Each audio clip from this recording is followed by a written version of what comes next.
जब तक ना सफल हो नींद चैन को त्यागो तुम, संघर्ष का मैदान छोड़ के मत भागो तुम।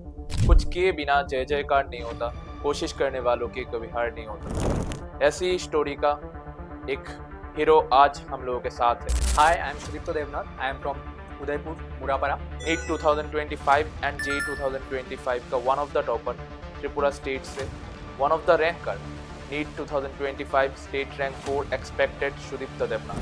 जो इसने किया इस सिचुएशन पे भी वो बहुत कम बच्चे कर पाते हैं, क्योंकि टॉपर हर साल आते हैं, बट ऐसे टॉपर बहुत कम आते हैं जो इतनी क्रिटिकल सिचुएशन पे, इतनी एडवर्स सिचुएशन पे डिलीवर कर जाते हैं, जिनके लाइफ स्टोरी से तुम बहुत कुछ सीख सकते हो। क्योंकि sometimes it's not all about just winning, it's all about not to give up. Sudeep तो इस लाइन को सही से जस्टिफाई करते हैं। नीट पे 553, केमिस्ट्री इतनी लेंथी पेपर पे भी 150 प्लस, बायोलॉजी इतना लेंथी पेपर पे भी 330 प्लस इसने स्कोर किया है, और स्टेट में सुदीप्तो का एक्सपेक्टेड रैंक है 4। Being a PCB aspirant, Sudipto ने 99.68 परसेंटाइल स्कोर किया है केमिस्ट्री पे, 99.7 परसेंटाइल स्कोर किया है फिजिक्स पे, वो भी पीसीबी एस्पिरेंट होके। जो सुदीप्तो तुम्हें बोल सकता है, जो माइंडसेट तुम्हारे अंदर डेवलप कर सकता है, वो शायद ही कोई और टॉपर कर सकता है। तो let us welcome to the session Sudipto himself. जो लोग फ्यूचर एस्पिरेंट है, जो लोग अच्छा करना चाहते हैं, तो उन लोग क्या बोलोगे, क्या क्या मिस्टेक नहीं करना चाहिए एग्जाम हॉल पे? What should be the thing which should be avoided and what should be the thing which must be followed? जितना पॉसिबल चीज़ों का लॉजिक हो सकता है, जितना रीज़न हो सकता है, मैंने वो फाइंड आउट किया। जैसे भी उस सर से वो आपसे डिस्कस किया, किसी से कहीं से वीडियो देख के, या डाउट्स के मतलब ऐसे कोई भी वीडियो देख के, या चैट जीपीटी से छोटी छोटी चीज़ें पूछ। जब मैंने रीज़न कलेक्ट करना शुरू किया, तो तब से जो मेमोराइज करने वाला पार्ट है बहुत आसान बनता है, सो दैट कि मुझे अगली बार जब मैं आऊँ केमिस्ट्री में, एनसीईआरटी में, बस मैं वो क्रक्स पढ़ के चला जाऊँ जब मेरे पास टाइम का हो रिवीजन। आईओसी के उन्हें बेसिकली यही किया था।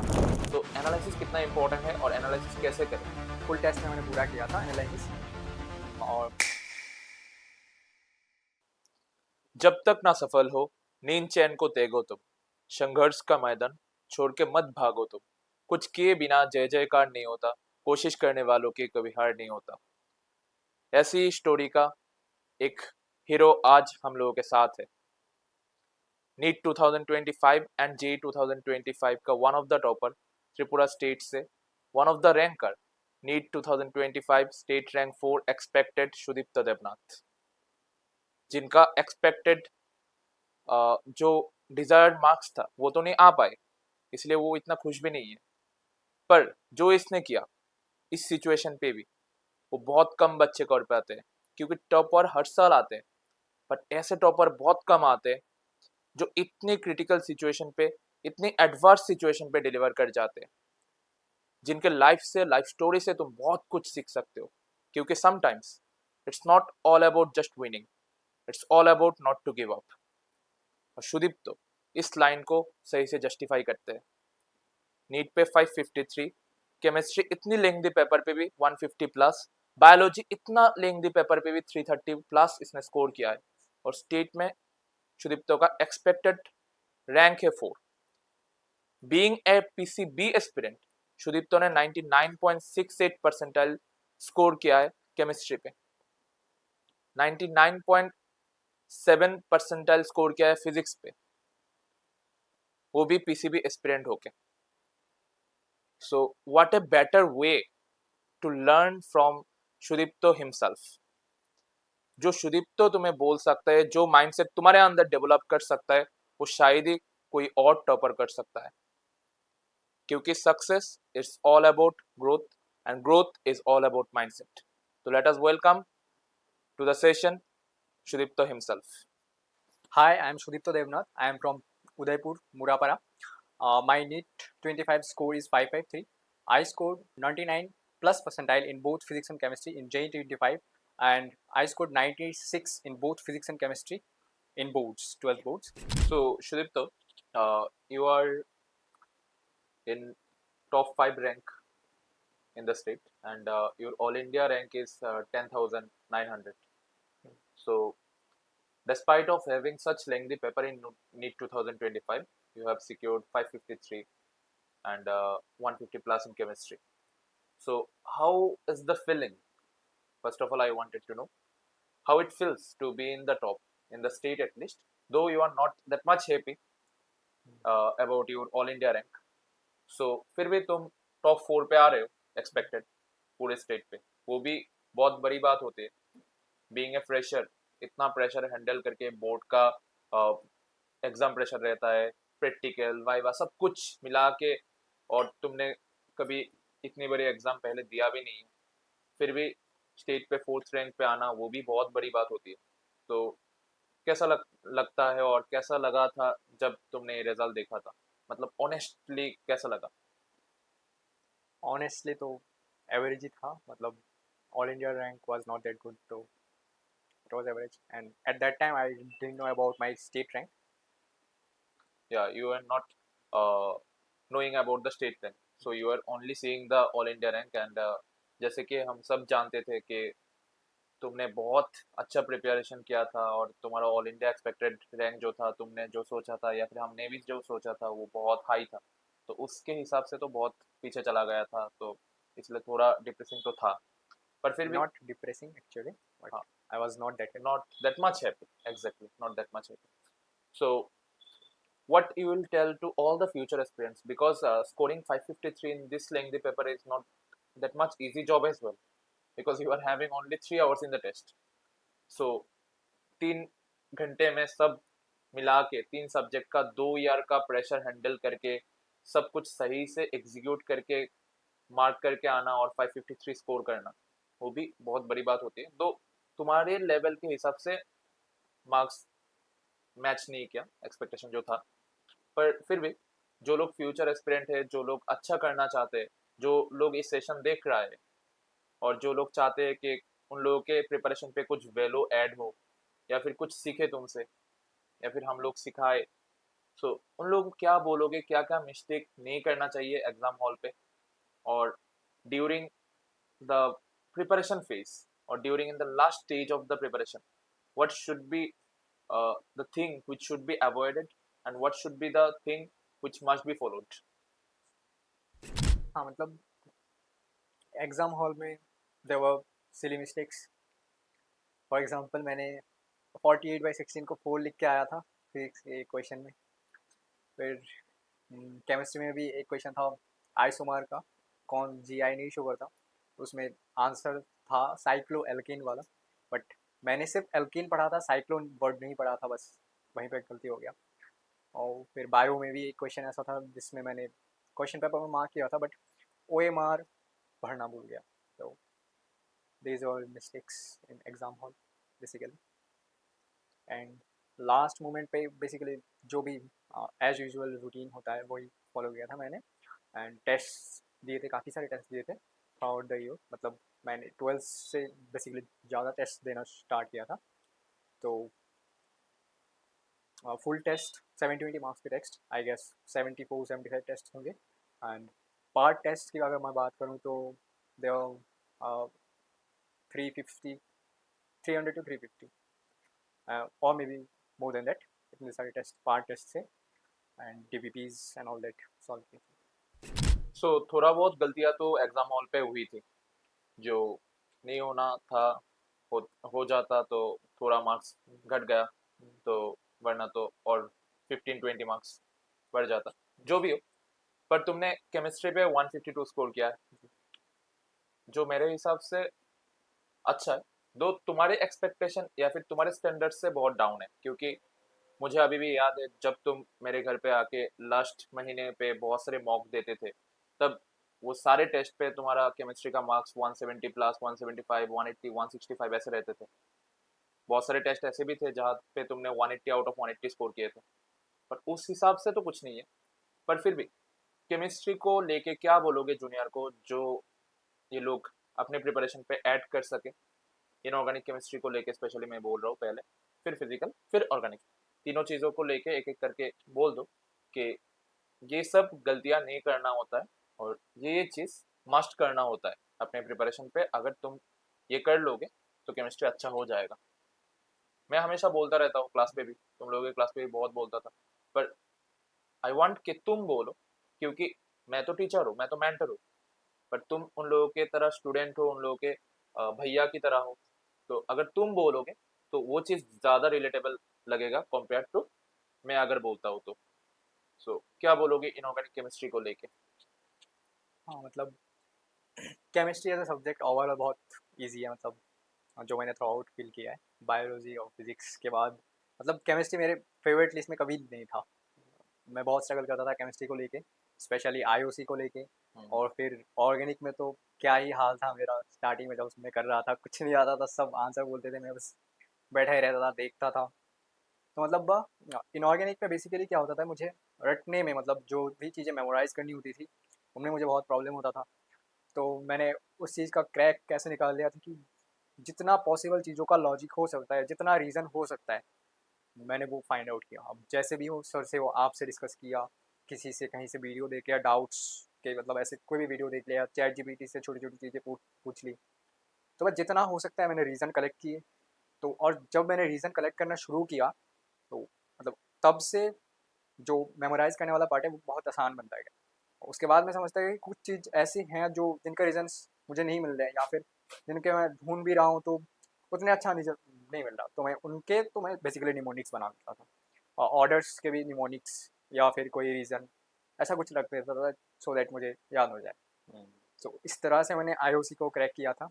एंड एनसीईआरटी जब पढ़ता था तो एनसीईआरटी इंपॉर्टेंट चीज़ें, एनसीईआरटी के साइड में जो वाइट पेज होता है, मतलब थोड़ा सा ब्लैंक क्वेश्चन होता है, जो एनसीईआरटी का पैराग्राफ है उसका जो क्रक्स है बेसिकली, उसको 3-4 पॉइंट्स या 4-5-6 पॉइंट जितने भी पॉइंट्स होते हैं, सो दैट कि मुझे अगली बार जब मैं आऊँ केमिस्ट्री में एनसीईआरटी में, बस मैं वो क्रक्स पढ़ के चला जाऊँ जब मेरे पास टाइम कम हो रिवीजन के लिए। आईओसी को ने बेसिकली यही किया था। और आईओसी में एक चीज़ होता है ना, ब्लॉक केमिस्ट्री, हम्म, जिसको लेके बहुत सारे बच्चे, बहुत सारे स्टूडेंट बहुत स्ट्रगल फेस करते हैं। हम्म। और ब्लॉक केमिस्ट्री पे तुम अच्छे थे, मुझे जितना याद है, पी ब्लॉक एस ब्लॉक तुमने बहुत अच्छे से किया था। उसको लेके क्या बोलोगे, जैसे कि ब्लॉक केमिस्ट्री क्रैक हो जाए? हाँ मतलब ब्लॉक केमिस्ट्री पहले तो यही है कि पीरियोडिक टेबल याद कर लो। ट्रू। थ्रू आउट यही नहीं याद होता कि पीरियोडिक टेबल याद नहीं होता, मतलब एफ ब्लॉक नहीं याद होते, डी ब्लॉक, वो मतलब एकदम पूरा मेमोराइज कर लो, आधा कॉन्फिडेंस तो वही आ जाएगा ट्रू। पीरियोडिक टेबल अगर याद हो जाएगा। फिर धीरे धीरे थोड़े डाटाज तो हैं, जितने भी रिमेंबर करने वाली चीज़ें हैं उनको थोड़ा थोड़ा ऐसे, मतलब हर चीज़ का रीज़न ढूंढने भी जाओगे तो कुछ चीज़ें ऐसे होंगी, मिले ही जाएंगी कि उनका नहीं मिल रहा है रीज़न, कोई लॉजिक नहीं है, बस याद करना है, क्योंकि याद करना है। आईओसी एक मतलब ऐसा है कि आईओसी में पहले एक्सपेरिमेंट किया जाता है, उसके बाद रिजल्ट्स को एनालाइज किया जाता है, ऐसा टाइप का सब्जेक्ट है। तो एग्जैक्टली। हाँ, तो फिर ऐसे ही करना पड़ता है, मतलब जो डेटाज हैं जो एकदम बिल्कुल ही याद रखने, उनको एक छोटा सा पेज में अलग से लिख लो, याद करते रहो। और जो लॉजिक्स हैं वो तो बहुत प्यारे हैं, मतलब इनऑर्गेनिक में भी बहुत सारे लॉजिक्स होते हैं, मैकेनिज्म होते हैं। तो ऐसा ऐसा कोई है ही नहीं, मतलब और एनसीईआरटी का इम्पोर्टेंस कितना है आईओसी पे? हाँ, नॉट ओनली आईओसी, फिजिकल और ऑर्गेनिक में भी इक्वल इम्पोर्टेंस है। एग्जैक्टली। हाँ। पर आईओसी में तो बहुत सारे ट्रेंड होते हैं, बहुत सारे ग्राफिकल रिप्रेजेंटेशन होते हैं, बहुत सारे रिएक्शन होते हैं जो तुम्हें याद करना ही पड़ता है। सो वो चीज़ तो बार बार रिवाइज करना पड़ता है। हाँ मतलब सो वो तुमने कैसे किया था, और कैसे इतने अच्छे से रिवाइज किया कि मतलब लास्ट एंड मोमेंट पे उस जब तुम देखते हो, या फिर देखने से पहले ही मुझे सब याद है, किस पेज पे क्या है, कहाँ मैंने क्या लिखा है, तो उसको लेके क्या बोलोगे जूनियर्स को? आई मीन रिएक्शंस जो हैं उनके तो प्रॉपर मैकेनिज्म्स हैं ही, वो ऐसे ही हो जाएंगे मैकेनिज्म से। बहुत प्यारे प्यारे रिएक्शंस डी ब्लॉक के, तो डीएनए ब्लॉक के। एंड जो टेबल्स हैं, जो ग्राफ्स हैं, उनको बहुत अच्छे से एनालाइज करता था मैं, और एनालाइज करके ग्राफ्स में तो बहुत ज़्यादा स्पेस बच जाता था, ऐसे ही वाइट बहुत स्पेस है, तो मैं उस ग्राफ में क्या है, एक दो पॉइंट से लिख लेता था। जैसे कि था जो इलेक्ट्रोनेगेटिविटी था, सॉरी इलेक्ट्रोनेगेटिव नहीं, इलेक्ट्रॉन एफिनिटी एफिनिटी, था। इलेक्ट्रॉनिक। हाँ, तो उसका भी एनसीईआरटी में एक था। जैसे मैं हमेशा कंफ्यूज होता कैल्कोजेंस में एंड हेलोजेंस में, हम्म। तो फिर मैंने टेबल्स में देखा कि एवरी हेलोजन का जो है इलेक्ट्रॉन एफिनिटी कैल्कोजेन से ज़्यादा है। बस यहीं पे मैं, मतलब हमेशा मुझे इन दोनों में कंफ्यूज होता था, और टेबल से मैंने ये चीज़ एनालाइज करके निकाल लिया था कि हमेशा ज़्यादा होता था, बस दैट्स इट। उसके बाद मुझे ऑर्डर्स में जब जब मैं कंफ्यूज होता था, अब नहीं होता था।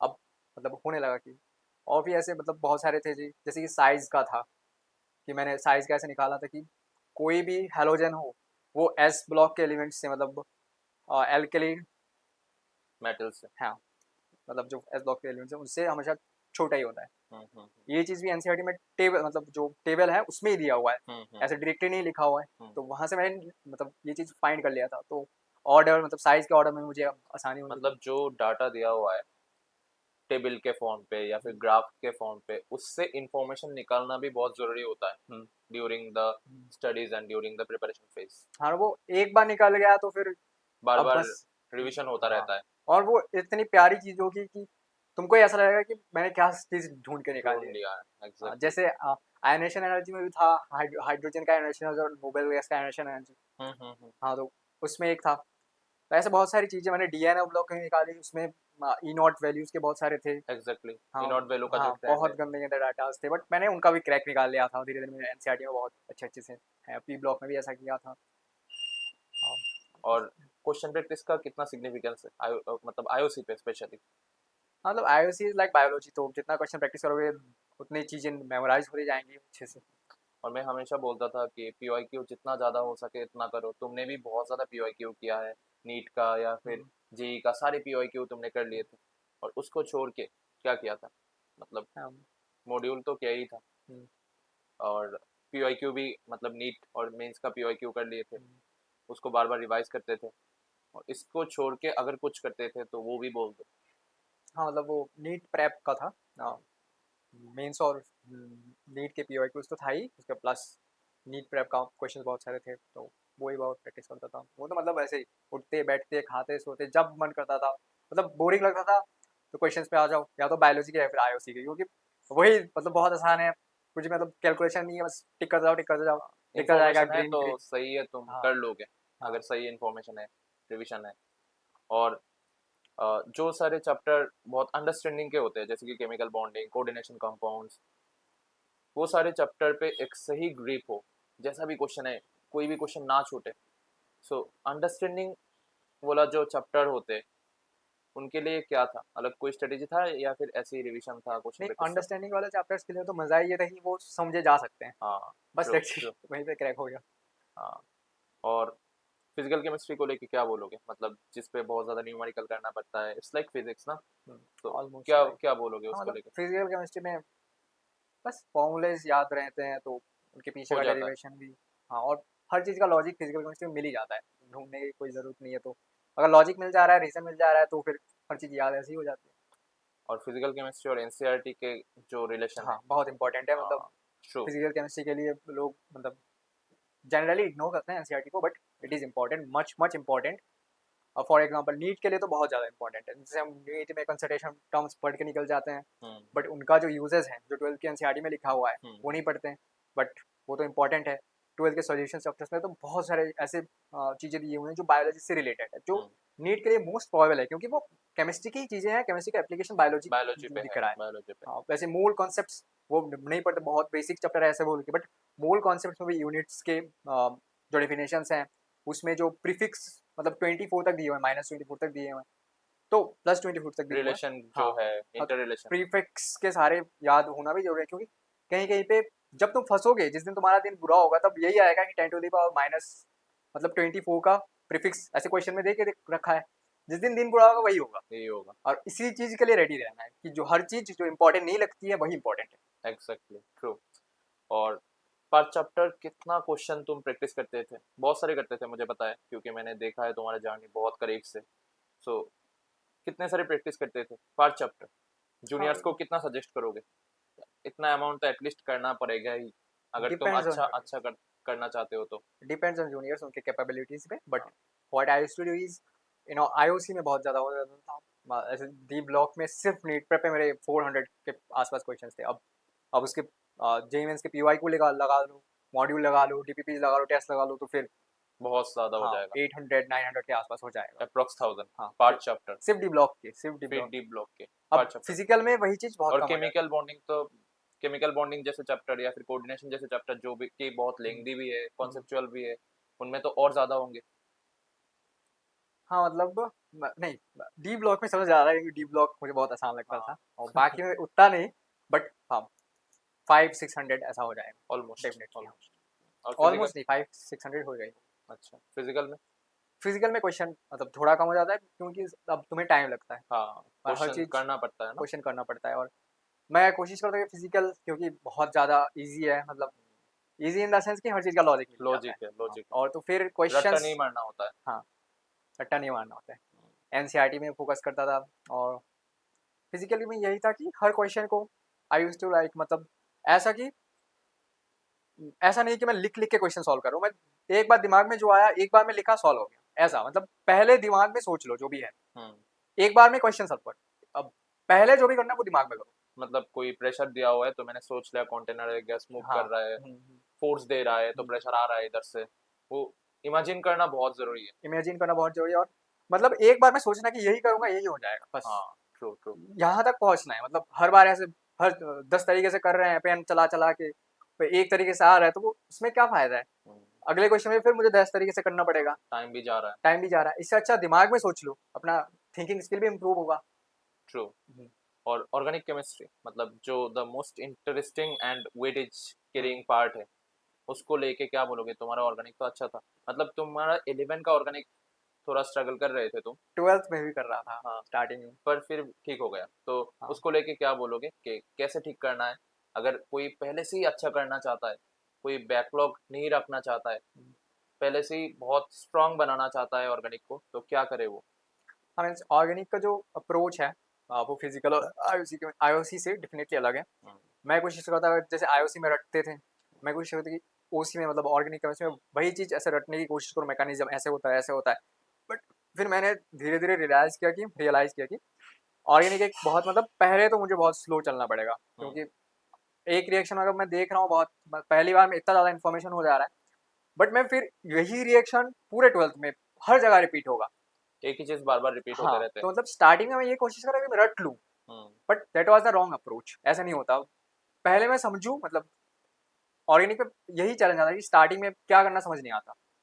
पहले मैंने फिर यही मेरे साथ भी था, मैंने 12th में वही किया कर रहा था आपके साथ भी, मतलब क्लास में यही करता था, कुछ नहीं आता था, बस ऐसे बैठा रहता था। सभी कहते थे कि तुम्हारा ऑर्गेनिक खराब है, खराब है।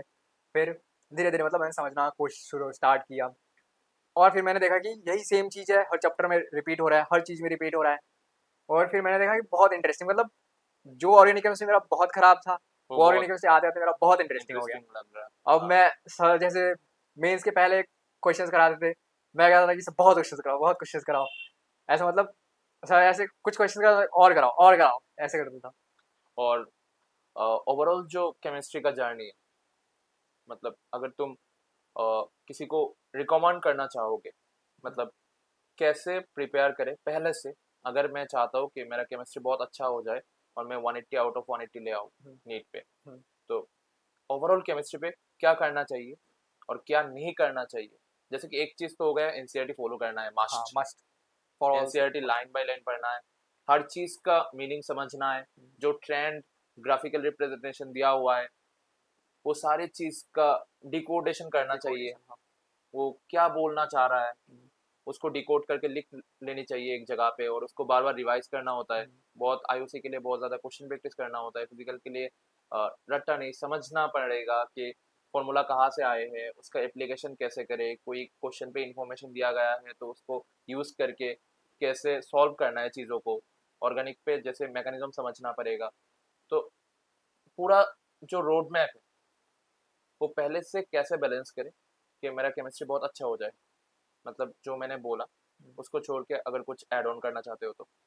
हाँ, मतलब पहले तो यही समझना होगा कि तीनों सब्जेक्ट का अप्रोच डिफरेंट है। हुँ, तो ऐसे बिल्कुल डिफरेंट नहीं है, पर डिफरेंट है। हुँ, तो हुँ, ये दिमाग में रखने चलना होगा कि हर चीज़, मतलब दो तीनों चीज़ें सेम नहीं है। तो जो सब्जेक्ट जैसा डिमांड कर रहा है उसके हिसाब से अपने आप को ढल लेना। ट्रू। और टेस्ट का इम्पोर्टेंस कितना है? क्योंकि तुम बहुत ज़्यादा मॉक देते थे, जैसे कि तुमने मेंशन भी किया है, ऑलमोस्ट तुमने 75 मॉक दिया है लास्ट पे, हुँ, 350 पार्ट टेस्ट दिया है। मेरे इधर मतलब डेली आते रहते थे तुम हुँ, ऑलमोस्ट। एग्ज़ाम से पहले, हुँ, और आके बहुत सारे मॉक पेपर देते थे, फिर हम लोग एक साथ बैठ के आंसर देखते थे कितना आ रहा है, किस सब्जेक्ट पे कितना आ रहा है, मतलब किस पे कम आ रहा है, किस पे क्या लैगिंग चल रहा है। तो मॉक देना या फिर टेस्ट का फ्रीक्वेंसी सही रखना वो कितना इम्पोर्टेंट है?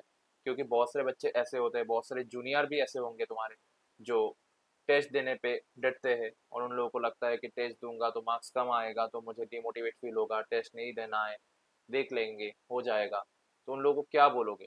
टेस्ट कितना इम्पोर्टेंट है। हाँ टेस्ट इक्वल्स टू सिलेक्शन, ये तो सही है।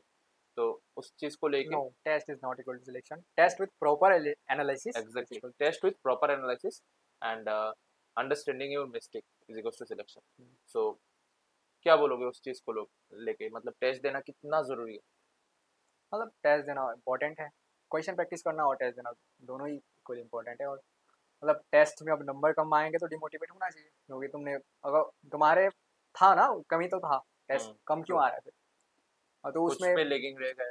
हाँ तो तुम्हें डिमोटिवेट हो रहा सही है। हम्म, तुम्हें ये चीज़ समझना होगा कि तुमने सही सही से नहीं किया, तभी तो डिमोटिवेट हो रहे हो, तो दैट्स फाइन। ऐसा नहीं हो रहा है कि मुझे जैसे 180 का एग्जाम है, अब मुझे 90 मार्क्स आ रहे हैं, 100 मार्क्स आ रहे हैं, मैं खुश हूँ नहीं, मैं तो डिमोटिवेट नहीं हुआ हूँ, मेरा कम मार्क्स हुआ क्यों? ऐसे तो नहीं हो सकता। 100 मार्क्स आ रहा है तो होना चाहिए। एग्जैक्टली। तो टेस्ट का एनालिसिस करना और भी ज्यादा जरूरी है, जैसे कि मैंने बोला था टेस्ट इक्वल्स टू सिलेक्शन, फिर साथ साथ तुमने रेक्टिफाई किया test not equals to selection, test with analysis is equals to selection. So analysis कितना इंपॉर्टेंट है और एनालिसिस कैसे करें? एनालिसिस, तुम कैसे करते थे वो जूनियर को बता दो। हाँ मतलब जब मैंने पार्ट टेस्ट दे रहा था तब उतना खास कुछ एनालिसिस मैंने नहीं किया है, वो सच बात है, तभी मेरा ये हाल है। फुल टेस्ट में मैंने पूरा किया था एनालिसिस।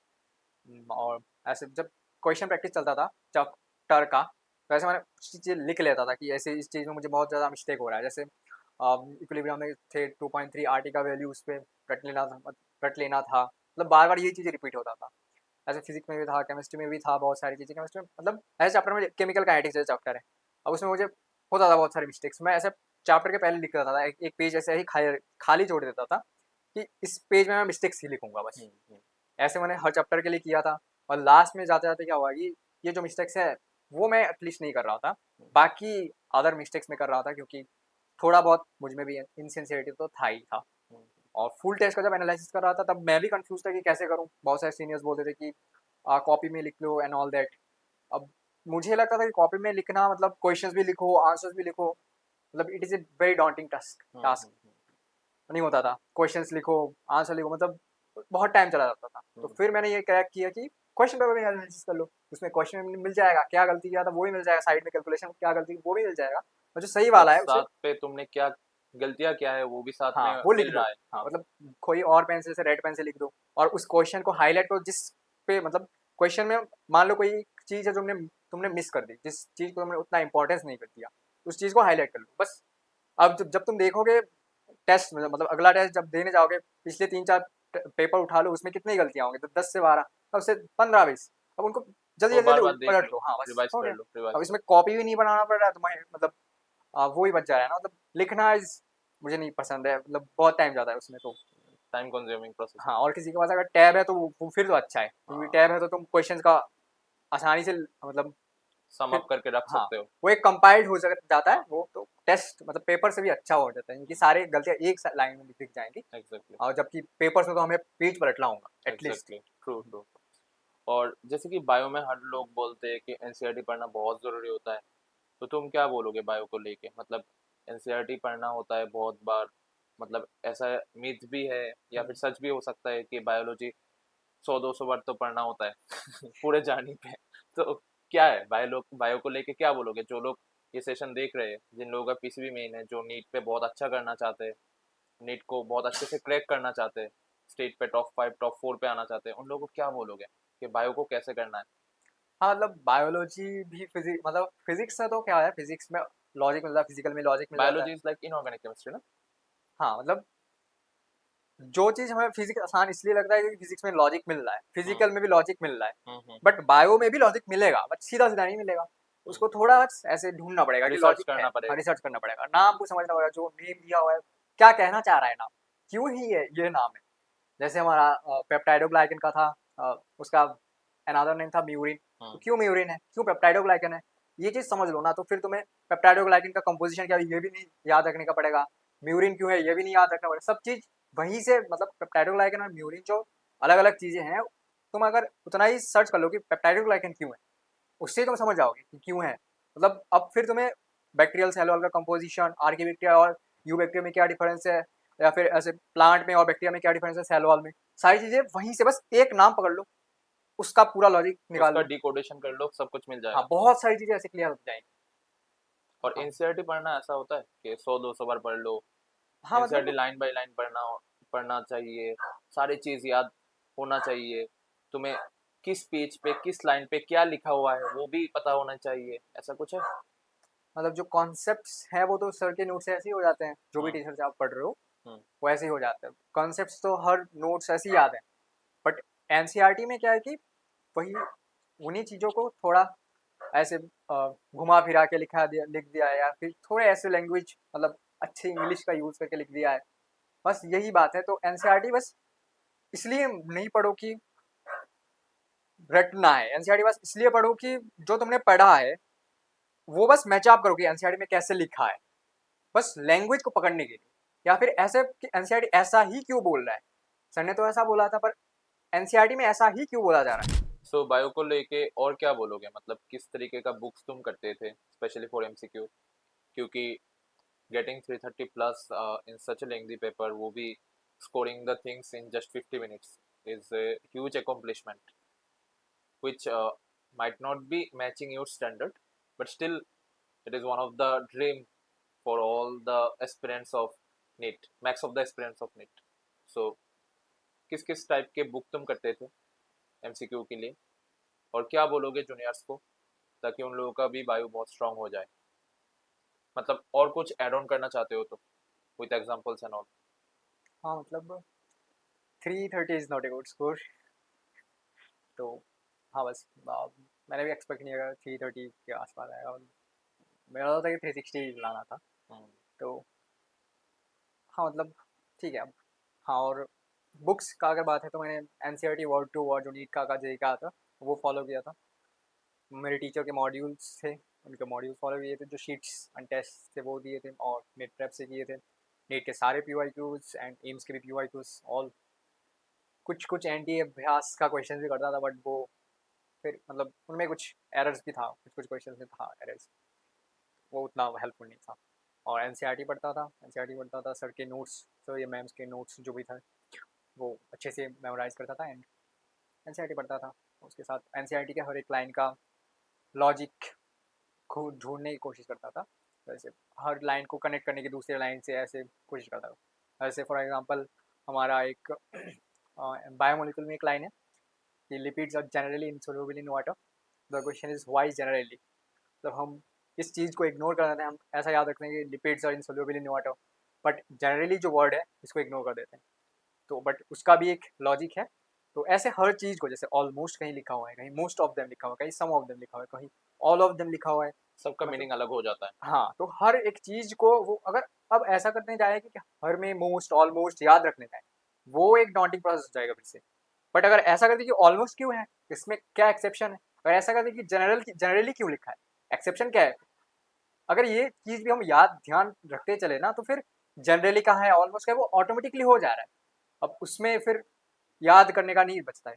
एग्जाम्पल्स में भी वही था सेम, जो जितने भी चैप्टर्स के एग्जाम्पल्स थे, निमोनिक से या फिर उनके नाम से याद हो जाता था, कि नाम से पता चलता था कि कौन से क्लास में कौन से फाइलम में, ऐसा भी होता है। अगर उससे भी नहीं हो रहा था फिर निमोनिक्स, और जो एनसीईआरटी के डेटास थे, टेबल्स थे, उनको बहुत अच्छे से मतलब जैसे केमिस्ट्री में एनालाइज किया था, उससे अच्छे से तो मैंने बायो में एनालाइज किया था सारे शॉर्ट ग्राफ्स। नोट बना लिए थे।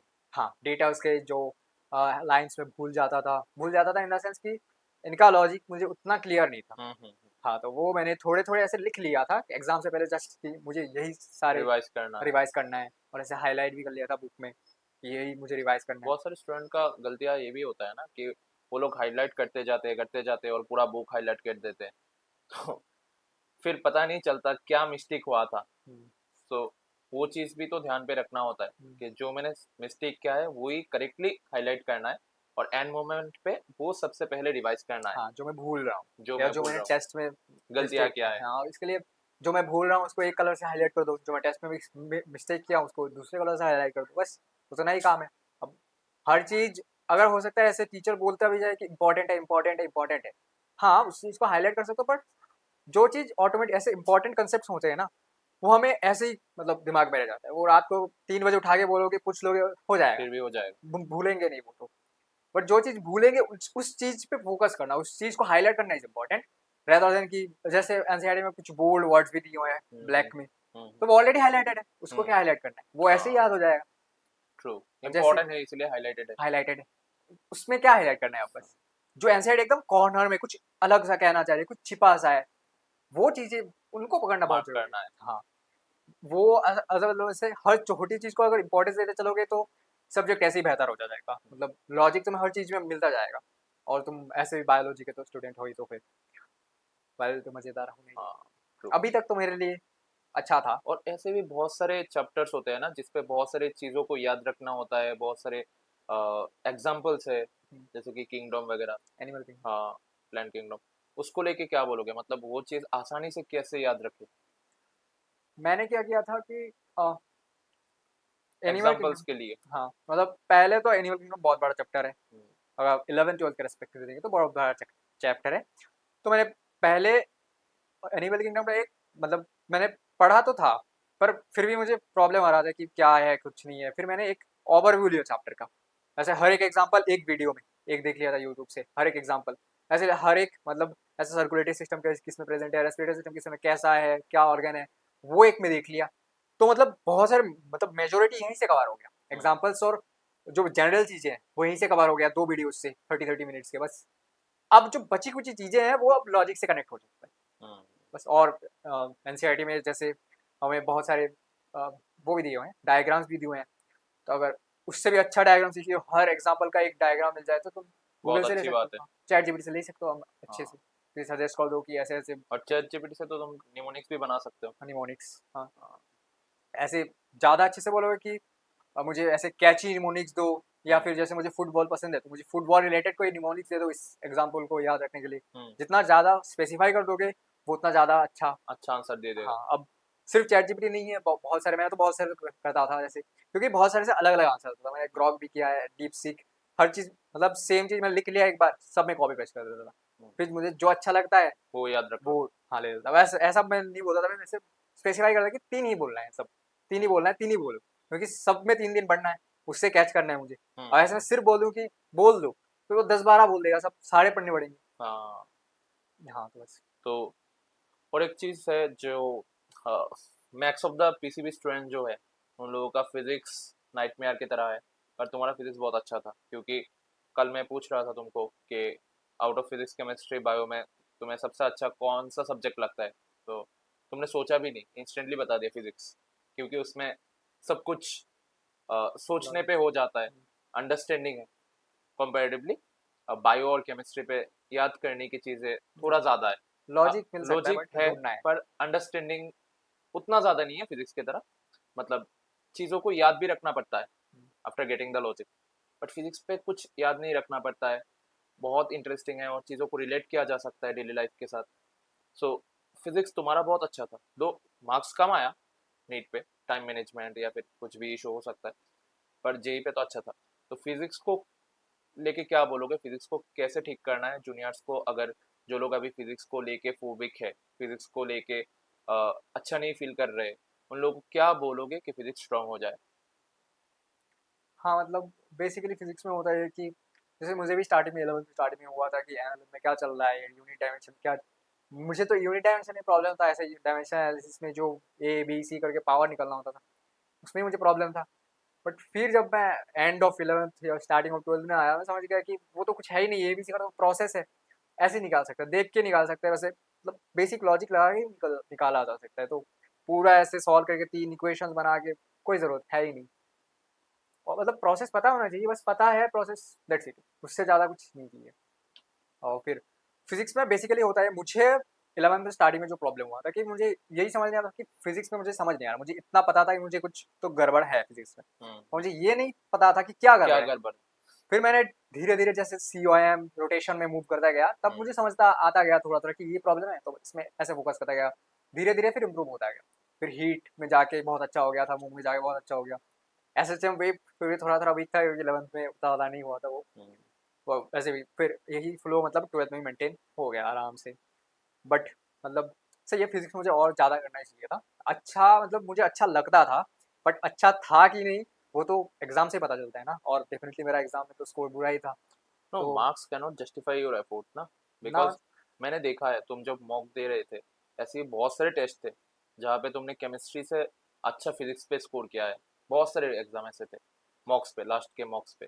और फिजिक्स पे मार्क्स तुम्हारा हमेशा 160 प्लस, 165 प्लस, 170 प्लस, कभी कभी फुल मार्क्स भी मिलते थे। तो it's not a matter of joke, तुम्हारा फिजिक्स अच्छा था। पर नीट पे शायद कुछ टाइम मैनेजमेंट या फिर पेपर लेंथी कुछ भी इशू हो सकता है, इसलिए शायद मार्क्स थोड़ा कम आया है। नहीं, इशू जो भी हो, जस्टिफिकेशन नहीं, प्रैक्टिस चाहिए, मतलब यही ट्रू बात है। True true. हाँ मतलब अब जैसे जेई मीन्स में क्या होता है, जेई मीन्स मुझे जेई मीन्स मतलब जेई मीन्स मेरा अच्छा गया, पर जेई मीन्स के पहला जो एक्सपीरियंस है, मतलब जब मैं गया था, मैं ऐसे मुझे नहीं पता था ड्रेस कोड क्या है एंड ऑल दैट क्या है। मैं बेल्ट पहन के गया था, ऐसे ऐसे नॉर्मल फॉर्मल शूट पहन के गया था, क्योंकि मैं थोड़ा पतला हूँ, तो ट्राउजर्स मुझे उतना ज़्यादा फिट नहीं होता।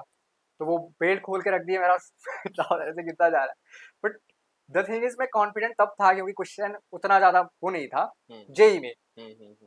तो द थिंग इज मैं कॉन्फिडेंट था। उससे पहले क्या हुआ, वो पहले क्या हुआ वो चीज़ मुझे मतलब एग्जाम टेम्परामेंट में कोई फर्क नहीं डाल फर्क रहा है। नहीं पड़ा। हाँ बट नीट में मुझे फर्क पड़ा, क्योंकि मुझे पता है कि मैं उतना ज़्यादा सिंसियर नहीं था, उतना ज़्यादा डिसिप्लिन नहीं था फिजिक्स को लेके, उतना ज़्यादा उस लेवल पे मैं नहीं पढ़ा था। ये चीज़ में मतलब था ही, वो एक्सेप्ट करना पड़ेगा ही। मतलब इसका दूसरा कोई जस्टिफिकेशन ऐसे नहीं दे सकती कि टाइम था, लेंदी था।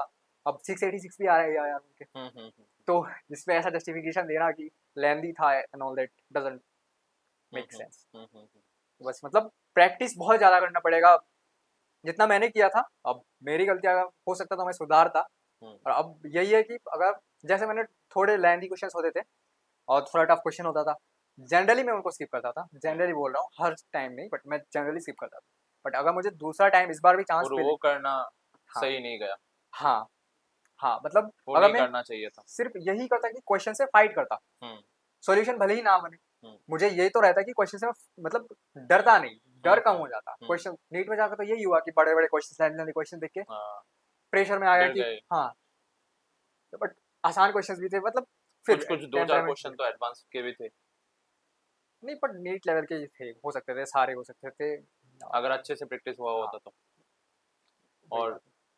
मतलब कहाँ से प्रैक्टिस किए थे फिजिक्स का क्वेश्चंस हाँ ड्यूरिंग हाँ, योर प्रिपरेशन? जे मीन्स के पीवाईक्यूज थे, और एक अच्छी नीट के कोचिंग। पीवाईक्यू थे हाँ नीट के और पीवाईक्यू थे। टीचर्स के मॉड्यूल थे? हाँ मतलब अच्छा, कोचिंग के मॉड्यूल कोचिंग के थे, मॉड्यूल थे, मतलब टीचर के। नेशनल लेवल के जो कोचिंग होते हैं उनके उनका मॉड्यूल थे। मॉड्यूल था। अच्छा। और नीट प्रेप, वहाँ से क्वेश्चन थे। मतलब नीट प्रेप में क्या होता था कि केमिस्ट्री में जैसा भी है, नीट प्रेप में उनका केमिस्ट्री में उतना अच्छा एक्सप्लेनेशन नहीं है, वो सच है बात, अब वो एक्सेप्ट नहीं करते हैं। बट फिजिक्स में उनके अच्छे क्वालिटी टीचर्स हैं जो क्वेश्चंस को अच्छे से समझाते हैं। वो बात मतलब क्वेश्चन से बहुत सारी चीज़ें सीख सकते हैं। सीख सकते हैं। और रिवीजन का क्या मतलब रोल प्ले होता है पूरे प्रिपरेशन पे? लास्ट मोमेंट पे कैसे रिवीजन करना होता है? टाइम मैनेजमेंट को लेके भी एक बहुत बड़ा इशू होता है। और जो कि 12 के स्टूडेंट होते हैं उन लोगों का एक और एक चीज़ होता है कि क्लास 11 पे बहुत सारे चैप्टर बैकलॉग होके रखा है, वो भी कवर करना पड़ेगा। न्यू चैप्टर जो कोचिंग पे हो रहा है वो भी कवर करना पड़ेगा। क्वेश्चन प्रैक्टिस भी करना है, क्लास 11 का जो चैप्टर्स छूटी हुए हैं उनका भी क्वेश्चंस करना है। सारी चीज़ एक साथ को लेके चलना है। और इस मतलब जो घमासान पे कुछ कुछ चीज़ें छूट जाते और रिजल्ट खराब होने लगते, तो उसको लेके क्या बोलोगे, तुमने कैसे बैलेंस किया था? 11th मेरा भी उतना अच्छा नहीं था, मैंने 11th को तो टेस्ट भी नहीं दिया। जितने मैंने टेस्ट बोले हैं वो 95 96% ट्वेल्थ में 12 दिए हैं। पे थे। 11th में और था ही। 11 पे तुम्हारा बैकलॉग भी था कुछ कुछ चैप्टरों हाँ में, केमिस्ट्री जैसे में कि था, ऑर्गेनिक पे बैकलॉग था। इक्विलिब्रियम भी था। हाँ हाँ। तो बैकलॉग और नया चैप्टर कवरेंस एक साथ कैसे बैलेंस करें, जो हाँ कि मतलब 12 के स्टूडेंट अभी देख रहे हैं? मतलब मुझे दिमाग में यही था कि करना मुझे है, और मैंने 11th में नहीं किया है। तो अब मैंने इस चीज़ का मतलब ऐसा नहीं किया कि मैंने 11th में नहीं किया है तो पता क्या नहीं क्या होगा, हो पर जाएगा। ये नहीं था। मतलब मुझे पता था कि 12th तक बहुत टाइम है, मुझे 11th भी साथ साथ करते जाना है।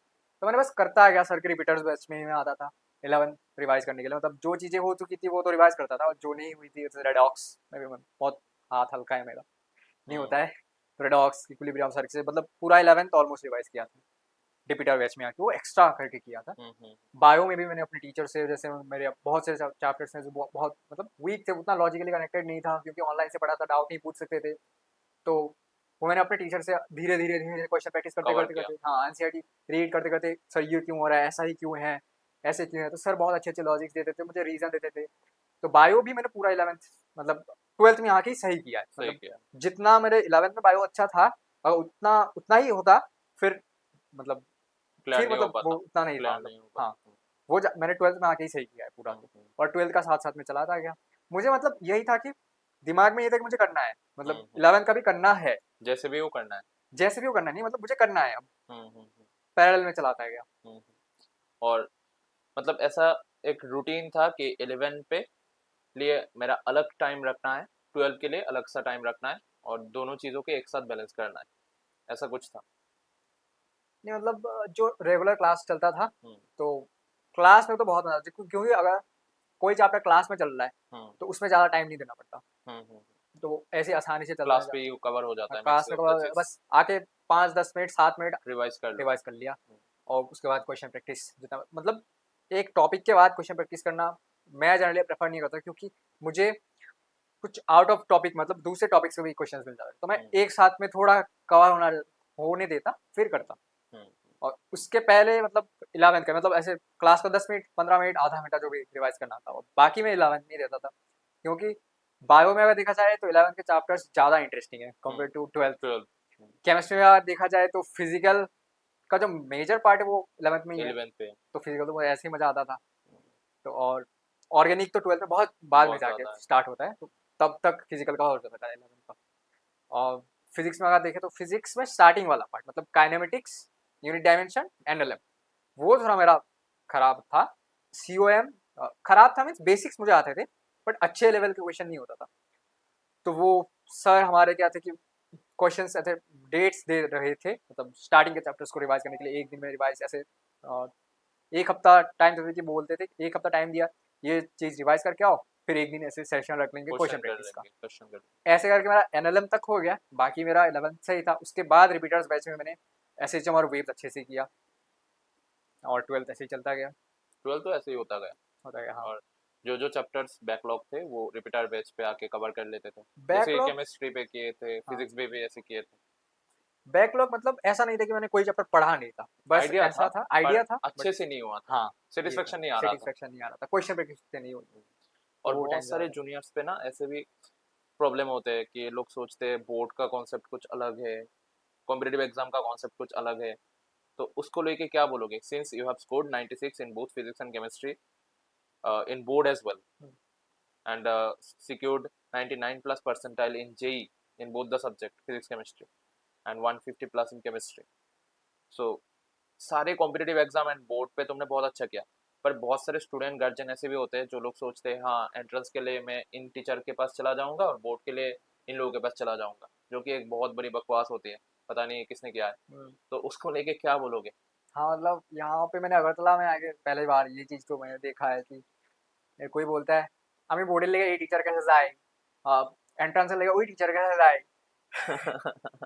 तो that doesn't make any sense. मतलब कॉन्सेप्ट पूरा होना ही चाहिए। बेच बात है ये तो। हाँ, रहेगा मतलब क्या है ये। मतलब सब्जेक्ट एक है, पढ़ाई तो बस सेम ही करना है, एग्जाम डिफरेंट है। हाँ, मतलब एक एग्जाम ये है, एक ये है, दूसरा अलग अलग डेट पे अलग अलग, अलग बोर्ड का एक एग्जाम है एक डेट है, मेंस का एक है एक डेट है, एक दिन में सारे नहीं देने पड़ रहे हैं ना, मतलब देने पड़ रहे हैं तब भी अलग अलग एग्जाम से, बट पढ़ाई तो एक ही है एग्जैक्टली। बस। अगर तुम्हारा कॉन्सेप्ट ठीक है तो क्वेश्चन कोई भी आए तुम कर लोगे। हम्म। और तुम लोगों का पेपर तो बहुत टफ भी था इस बार फिजिक्स का, मतलब पता नहीं तुम्हें तुम्हें टफ लगा कि नहीं, पर बोर्ड का मैं बोल रहा हूँ। So you have secured 96 in this paper as well. So descriptive pattern का जो लिखने का तरीका होता है उनको लेके क्या बोलोगे, मतलब वो कैसे किए थे तुमने? वो मेरा मतलब लिखने का जो स्किल है वो मैं 10 से अच्छा था, मतलब 10 से पहले भी अच्छा था, 6 7 8 में भी अच्छा था डिस्क्रिप्टिव लेवल में। और अब जिन मतलब अब अलग से थोड़ा तो कुछ नहीं करना पड़ता है हाँ ना 11 12 पे। 11 12 तो बस नोट्स बना रहे हैं ना, हाँ, वो तो मतलब तुम अपने नोट्स को ऐसा बनाओ कि देखने का मन कर जाए, हाँ, मतलब कोई देखे तो ऐसा लगे कि देखते ही रहे, हाँ। ऐसा बना लो अपने नोट्स, हो गया तुम्हारा डिस्क्रिप्शन, बस खत्म। वही तो लिखना है। हाँ हम्म। और नोट मेकिंग का इम्पोर्टेंस को लेके क्या बोलोगे, मतलब नोट मेकिंग कितना इम्पोर्टेंट है, मतलब तुम जिस भी टीचर से पढ़ रहे हो तो नोट कितने अच्छे से क्लास में बनाना चाहिए? नोट उतना अच्छे से बनाना चाहिए ताकि तुम्हारा इंटरेस्ट जग जाए अगली बार वो रिवीजन पढ़ने करने के लिए। पढ़ने के लिए। हाँ बस। हाँ। और स्लीप साइकिल को लेके क्या बोलोगे, मतलब वो कितना होना चाहिए तुम कितना करते थे मतलब? मैं तो बहुत मतलब इनडिसिप्लिन था, तभी मेरा ये हाल है। अगर मैं थोड़ा और डिसिप्लिन्ड होता तो अच्छा होता। हाँ, मतलब ये चीज़ तो मैं एक्सेप्ट करता हूँ कि मतलब लास्ट 2 इयर्स में मैं बहुत डिसिप्लिन्ड था। मतलब मैं अब जेएनवी का स्टूडेंट रहा हूँ, तो उसमें मैं जितना डिसिप्लिन जेईई में जितना डिसिप्लिन्ड होता है जनरली, उस साइकिल से तो मैं बाहर आ गया था, उसमें मैं नहीं था। तो बट मैं कोशिश कर रहा हूँ अब ठीक कर लूँ। अब मतलब ये चीज़ अब कॉस्ट कर रही है ना कि मैं डिसिप्लिन नहीं था। वैसे चीज़ें तो मुझे आती थी, रट लिया था, मतलब सारी चीज़ें मतलब मेमोराइज़ थी, कॉन्सेप्ट्स थे, पर फिर भी मेरा एग्ज़ाम में स्कोर उतना अच्छा नहीं आ रहा है।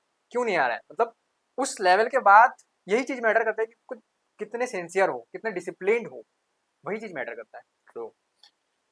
एंड वो भी एक चीज होता है ना कि तुम कितना कंसिस्टेंट हो अपने कामों को लेके, कितना पढ़ रहे हो। ऐसा नहीं हो कि एक दिन बहुत ज्यादा पढ़ लिया और दूसरे दिन बिल्कुल ही पढ़ाई नहीं किया।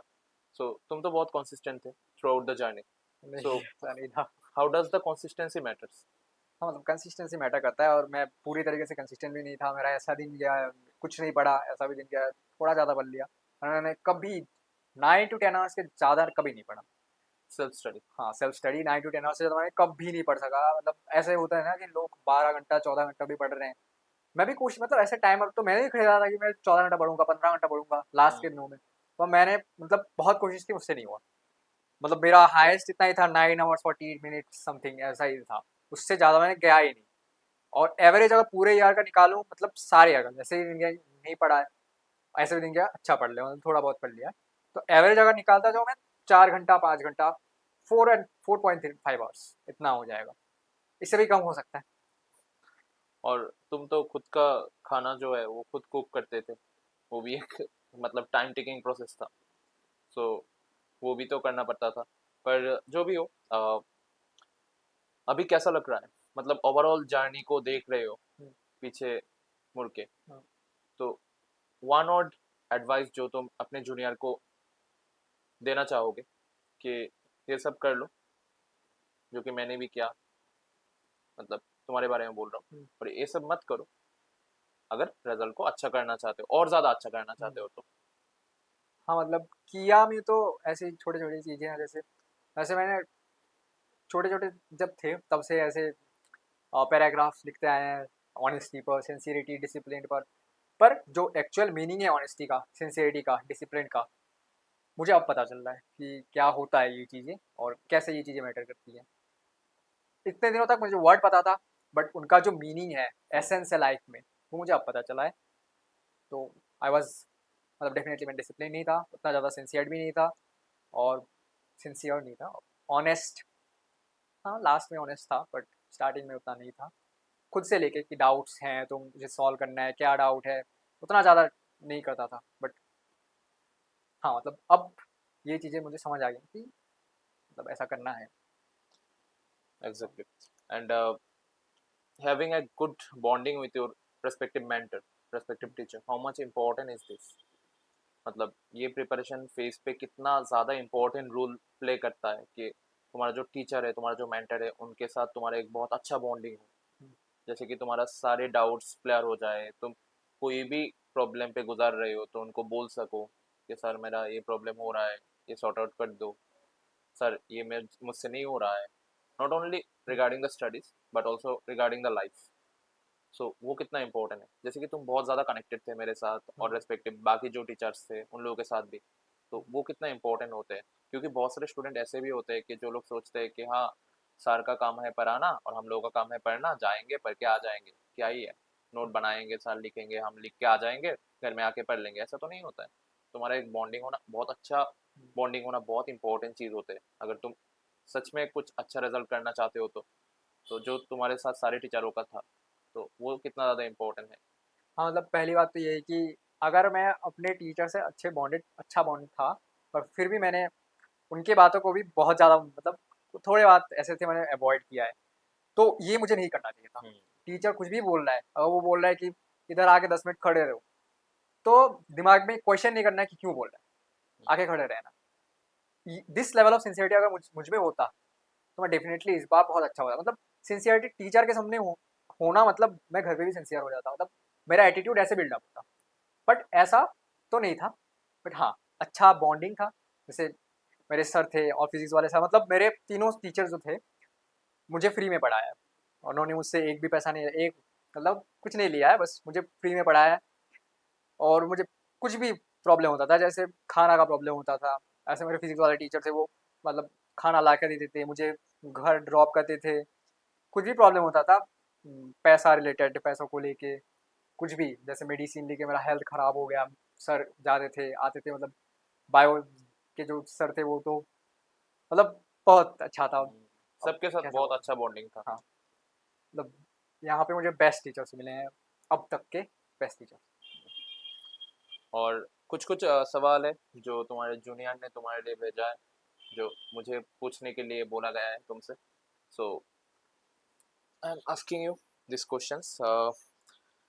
फर्स्ट डाउट्स उन लोगों के तरफ से जो आया है कि कितने घंटे तुम पढ़ते थे डेली? मैं डिसिप्लिन नहीं था तो